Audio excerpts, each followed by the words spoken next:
নওগাঁর নিয়ামতপুরে জোরপূর্বক জমি দখলকে কেন্দ্র করে প্রতিবেশী ও প্রভাবশালী ব্যক্তির মারধরের শিকার হয়েছেন লতিফ নামে এক বৃদ্ধ ও তার মেয়ে রাবেয়া।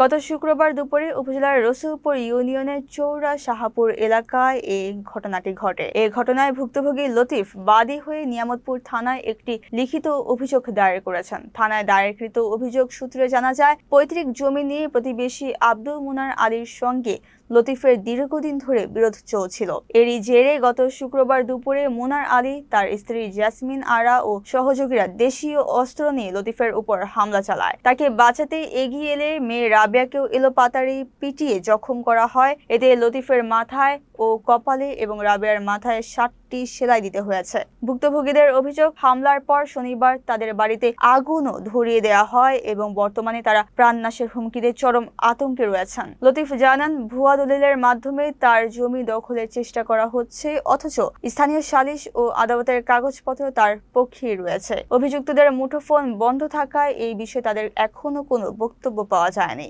নিয়ামতপুর থানার অফিসার ইনচার্জ মাহবুবুর রহমান জানান, অভিযোগের প্রেক্ষিতে তদন্ত সাপেক্ষে দ্রুত আইনগত ব্যবস্থা গ্রহণ করা হবে।